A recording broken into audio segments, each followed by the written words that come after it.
Bon, alors en fait, suis-je complotiste ou ne le suis-je pas? La question se pose, hein, surtout pour les plus complotistes d'entre vous, j'imagine. Alors oui et non, parce qu'en fait, je suis neutre, et sans déconner, j'ai déjà pu constater par moi-même que souvent ça m'a conduit vers des situations assez extrêmes quand même, je vais vous dire. Autant vis-à-vis de Daesh que vis-à-vis des nazis, donc du NSDAP, que bien sûr du communisme et j'en passe, du sionisme aussi. Ça m'a amené vers tous ces extrêmes-là. J'ai testé chacun d'entre eux en me demandant en fait à un moment donné mais où se situait ma place. Et c'est vrai qu'encore aujourd'hui j'ai du mal à... Bon bien sûr, hein, je défends l'Europe, hein, plus que jamais aucun président de la République française ne l'aura jamais fait, plus que peut-être, bien sûr, plus que Angela Merkel, et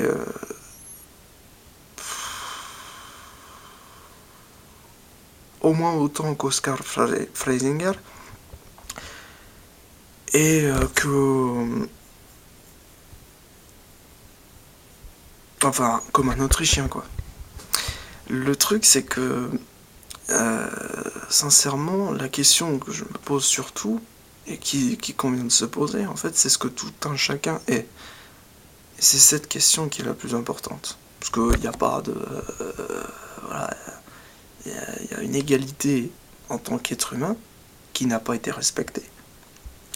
Donc l'égalitarisme, tant au niveau du sexisme qui n'a pas été respecté, l'égalitarisme au niveau des races, au niveau des religions, etc. Qui n'a pas, il n'y a pas eu de communisme réel en fait. Il y a eu toujours un système hiérarchique, toujours un système de castes, de peuples, d'ethnies qui s'affrontaient les unes les autres, ce qui peut être normal en fait. Mais du coup, il n'y a pas eu d'évolution moderne en fait. Et on en reste avec des trucs, on reprend les mêmes choses, on les recycle, on crée un satanisme à partir du christianisme. C'est assez abject quand même. Et donc voilà, on prend les mêmes et on recommence. Ça va, c'est pas comme ça que ça va s'améliorer le monde. Donc ce qu'il faut, c'est se remettre en question, mais se remettre en question sur tous les plans. Et autant c'est dur, autant c'est nécessaire pour arriver vers un meilleur endroit. Le meilleur endroit étant évidemment de produire, en fait. Mais produire, ça peut être produire des films, produire n'importe quoi, faire de l'art, effectivement, mais vraiment se remettre en question, puis toujours créer, en fait. C'est la créativité qui est la première dans l'art. Après, évidemment, la douance, le fait d'être doué et tout ça, le talent, ça c'est important aussi, mais quand même, la créativité, c'est ça qui fait l'intérêt aussi. La technicité, c'est aussi quelque chose qui peut être intéressant, important, et tout ça, c'est important. Donc, dans ce monde dans lequel on se demande finalement qui on est, hein, l'identité est toujours au cœur de toutes les polémiques du monde, que ce soit vis-à-vis des religions, hein, islam, christianisme, judaïsme, athéisme, gnostisme, etc. Et au niveau des races, parce qu'il n'y a pas eu, en fait, au 19e siècle, on s'occupait des races, hein, il y a eu des scientifiques qui s'en occupaient, aujourd'hui, il n'y a plus personne. Et aujourd'hui, c'est coltiné à quelques racistes. Hein. Donc du coup, il n'y a plus d'interrogation réelle, scientifique. Les lobbies ont arrêté ça, parce que je pense qu'ils s'apercevaient que ça semait tellement la division qu'au final, ça créait des guerres. Puis aussi parce que les intérêts politiques en jeu étaient peut-être autres. Donc, comme on a politisé le débat, ça devient moins intéressant, d'un coup, au niveau scientifique. Bon, après, c'est vrai que de toute façon, on se demande toujours, et c'est pour ça qu'il faut relativiser, puis c'est pour ça aussi que même les journalistes ont relativisé, pendant ce qui s'est passé pendant même le Troisième Reich, il y a eu des nazis qui étaient... Alors c'est important de le dire, parce que c'est important de voir que même au sein d'une race blanche, entre guillemets, il y avait des bosniaques, donc des musulmans, des fois un petit peu évidemment d'origine un peu maghrébine aussi, mais ça se voyait peut-être pas trop. Et il y avait aussi, puis c'était des exceptions, Et puis il y avait aussi des... Alors, il y a eu quelques blagues quand même, qui étaient sous uniforme nazi, mais ça c'était plutôt dans le désert, je crois. Enfin bref. Il y a eu aussi, effectivement, alors, je vais pas dire des juifs, mais des soupçons, parce que Martin... Attends, non, c'était pas Martin.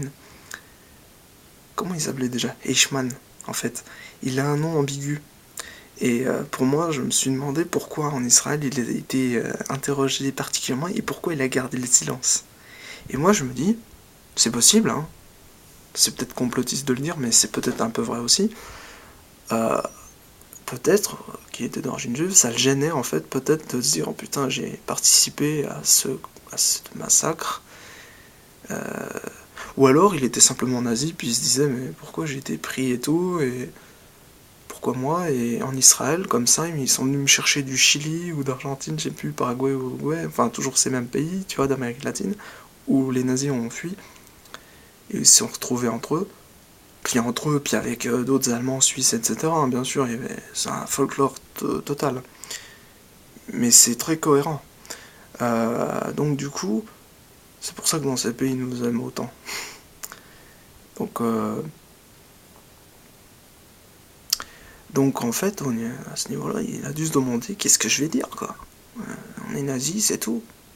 Alors après, c'est vrai qu'il y a eu différentes... Et encore une fois, c'est très important, parce que même si on était vraiment exactement de la même race, il y avait en fait une différence d'ordre pour ou contre le Führer. Déjà, bon, tu vas me dire, alors tout le monde était pour. Mais est-ce qu'à un moment donné, le Führer a pas pété un plomb? Est-ce qu'il fallait forcément lui obéir tout le temps?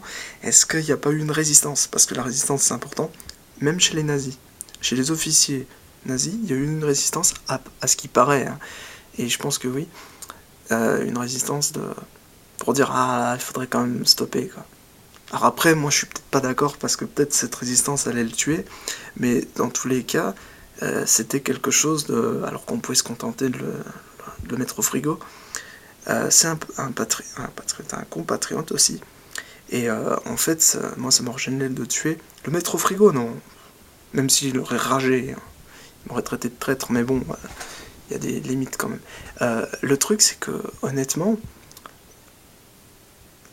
tout le monde n'est pas tout à fait d'accord. Puis à un moment donné, même dans une propagande énorme qu'on te fournit, t'es obligé, enfin, de l'endosser d'une manière ou d'une autre, mais d'un autre côté, tu as quand même une intelligence. Puis après, ils se sont peut-être concertés entre officiers, ils se sont dit, ah oui, machin. Puis après, tu sais, l'histoire n'est pas simple parce que on peut pas limiter l'histoire à un individu. Oui, par exemple, d'une région à une autre, c'est pas du tout la même. On t'a parlé, par exemple, de France. Pour parler de ce pays, parce que je le connais bien. On t'a parlé de France, on t'a jamais parlé de ta région.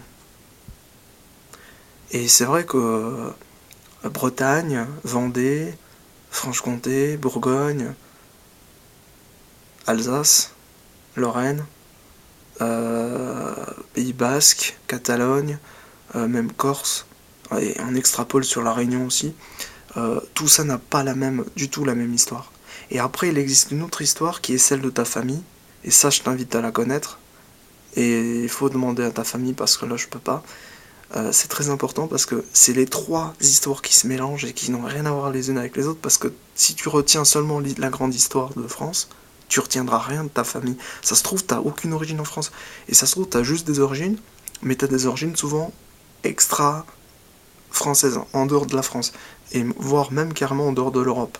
Donc ça, c'est important de le savoir. Voilà. Voilà. Donc l'histoire, c'est très important. Donc voilà, ce que je voulais dire, c'est à ce niveau-là, quand on apprend, c'est pas pour mettre encore une fois la faute, comme contrairement à ce que disent certains sur les juifs, en train de se dire, t'as vu, c'est encore les juifs, ils sont responsables de tout. C'est pas mon genre, c'est plus mon genre, même si c'est vrai qu'on peut se demander des fois, mais on a le droit de se demander. Après, c'est un bordel l'histoire, je suis très bien placé pour le savoir, donc c'est pour ça que je dis par exemple, la France, elle reconnaît pas son vichisme. Marine Le Pen reconnaît pas le vichisme de la France. Ok, la France n'est pas Vichy, tu as raison. Ok, bon, c'est un point de vue. Mais par contre, derrière, est-ce que tu acceptes, quand tu dis que l'Alsace est française, tu acceptes donc le nazisme? Non. Le Natzfeilach Struthof, c'est à nous ça, c'est l'Alsace. Tu acceptes que nous avons été nazis, d'une manière ou d'une autre, plus ou moins? Non. Donc voilà, donc en fait, tu peux pas accepter l'Alsace. L'Alsace n'est pas la France, à cause de ça. Voilà. Inch'Allah, il y aura tout ce bordel qui va disparaître. Et Inch'Allah, si Dieu veut, s'il y avait pardon. En fait, tout ira mieux.